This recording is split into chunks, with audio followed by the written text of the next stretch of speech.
हरये बुद्धिदाय दयावते भक्तिधर्माङ्गजाताय भक्तकल्पद्रुमाय च सुगन्धपुष्पहाराद्यैर्विविधैरुपहारकैः सम्पूजिताय भक्तोघै सीताम्बरधराय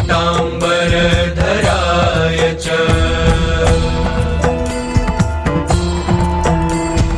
नाम्नामष्टोत्तरशतम् चतुर्वर्गमभीप्सताम् सद्यः फलप्रदं नॄणाम् तस्य वक्ष्यामि सत्पतेः वर्णिवेशरमणीयदर्शनम् मन्दहासरुचिराननाम्बुजम् पूजितं सुरनरोत्तमैर्मुदा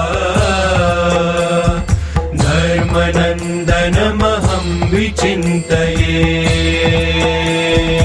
ॐ श्री स्वामिनारायण बापा स्वामी बापा भगवते नमः।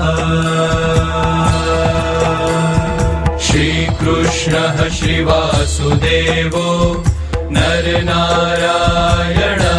प्रभुः भक्तिधर्मात्मजो जन्मा कृष्णो नारायणो हरिः हरिकृष्णो घनश्यामो धार्मिको भक्तिनन्दनः बृहद्व्रतधरः शुद्धो राधाकृष्णेष्टदैवतः